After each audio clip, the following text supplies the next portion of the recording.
Assalamualaikum warahmatullahi wabarakatuh. Perkenalkan saya Muhammad Alfarizi Malikanan dari kelas IF 2A Malam. Saya di sini sebagai ketua. Ini adalah identitas proyek kita dengan judul proyek website perusahaan logistik dan ekspor impor. Dan memproyeknya adalah Bu Alena Upriyati. Dan ini adalah riwayat pengerjaan proyeknya. Ini untuk riwayat dokumennya. Ini application version history-nya. Untuk deskripsi umumnya, website merupakan website perusahaan logistik dan ekspor impor merupakan sistem yang dirancang untuk memudahkan pengguna dalam melakukan pengiriman barang baik secara domestik maupun internasional. Website ini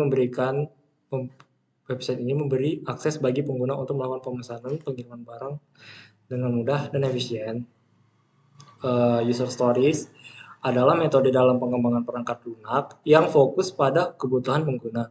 User stories dibagi menjadi dua jenis, yaitu functional requirement dan juga non-functional requirement. Berikut ini adalah tabel kebutuhan fungsional. Ada dua aktor, yaitu visitor dan administrator. Dan ini untuk non-functional requirement-nya. Identifikasi pengguna aplikasinya. Salah satu tahapan yang dilakukan dalam pembangunan perangkat lunak yaitu tahap analisis dan perancangan. Salah satu kegiatan analisis dan perancangan yaitu penentuan spesifikasi requirement analisis dari perangkat lunak yang akan dibangun. Oke, ini adalah pengguna website perusahaan logistik dan ekspor impor, itu visitornya.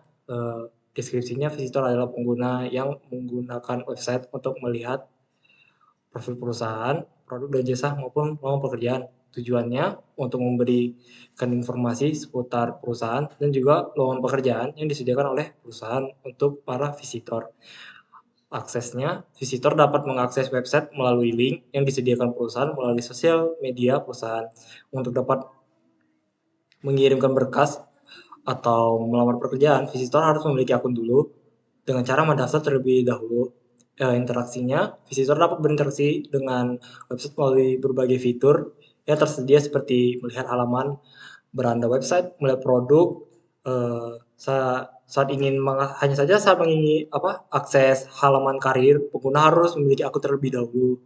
Jika tidak memiliki, visitor harus mendaftar terlebih dahulu agar bisa melakukan mengapply karir di situ.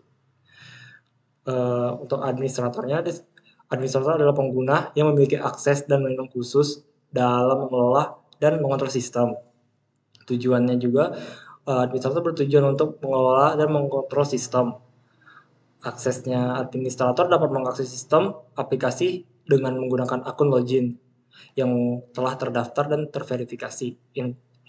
Interaksinya, administrator berinteraksi dengan sistem aplikasi dengan menggunakan fitur yang tersedia pada halaman administrator.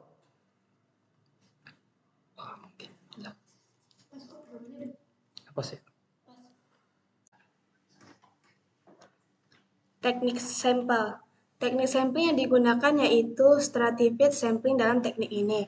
Populasi dibagi menjadi dua strata berdasarkan karakteristik jenis kelamin. Setelah itu, sampel diambil secara acak dari setiap strata dengan proporsi yang sesuai dengan distribusi jenis kelamin dalam populasi. Dengan menggunakan stratified sampling berdasarkan jenis kelamin, kita dapat memastikan bahwa laki-laki dan perempuan diwakili secara proporsional dalam sampel. Teknik ini memungkinkan untuk mendapatkan pemandangan yang lebih komprehensif tentang populasi yang diwakili oleh jenis kelamin. Sampel diambil secara acak dari setiap strata dengan proporsi yang sesuai dengan jenis distribusi jenis kelamin dalam populasi. Teknik pengambilan sampel ini menggunakan instrumen kuesioner yang nantinya akan diberikan kepada sampel yang terpilih dari 6 orang laki-laki dan 10 orang perempuan. Lalu di sini ada kuesioner atau pedoman wawancara from observasi lapangan untuk proses analisis kebutuhan rekrutmen aplikasi. Kuesioner ini dibuat untuk menggambarkan hasil dari kuesioner rekrutmen analisis yang dilakukan pada pengembangan sebuah aplikasi mobile. Kuesioner ini dilakukan untuk mengumpulkan data tentang kebutuhan dan preferensi pengguna terhadap fitur-fitur yang ada pada aplikasi tersebut. Nah, di sini ada kuesioner kita yang kita buat. Di depannya ada ucapan salam. Lalu di sini ada pertanyaan-pertanyaan nama, email, alamat, nomor telepon, usia. Di sini ada jenis kelamin, pendidikan terakhir, apa Anda bekerja, dan lain-lain sebagainya. Lalu di sini ada kuesioner uji coba aplikasi. Dan di sini penyebaran dan analisis hasil kuesioner. Di sini ada jumlah respondennya 30 dengan waktu pengujian pada tanggal 24 2020 sampai 24 2023. Di sini rata-rata usia kurang dari 20, ada 15 orang, 20 sampai 25 14 orang dan lain sebagainya. Ini datanya sebagai berikut. Lalu di sini penyebaran dan analisis hasil kuesioner dari Combibility dan lainnya. Dan ini hasil dari jumlah pertanyaan responden. Tingkat usability-nya ada 56,6. Lalu tingkat ease of case-nya ada 56,6. Tingkat customization-nya ada 71,6 dan tingkat application-nya 71,6.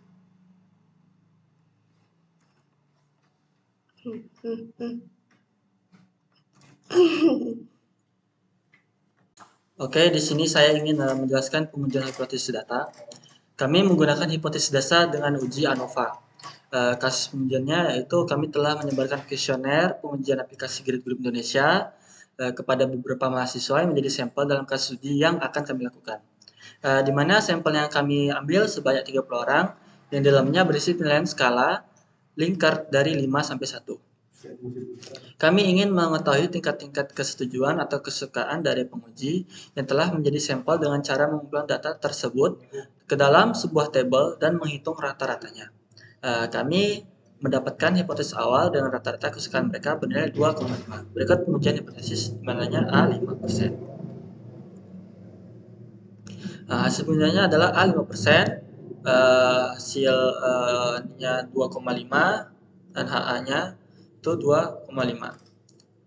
Jadi berdasarkan data di atas dapat dilihat F hitung dari F tabel, sehingga dari perhitungan menggunakan metode uji ANOVA dapat disimpulkan bahwa hipotesis awal kami ditolak dan hipotesis alternatif kami dapat diterima dengan baik.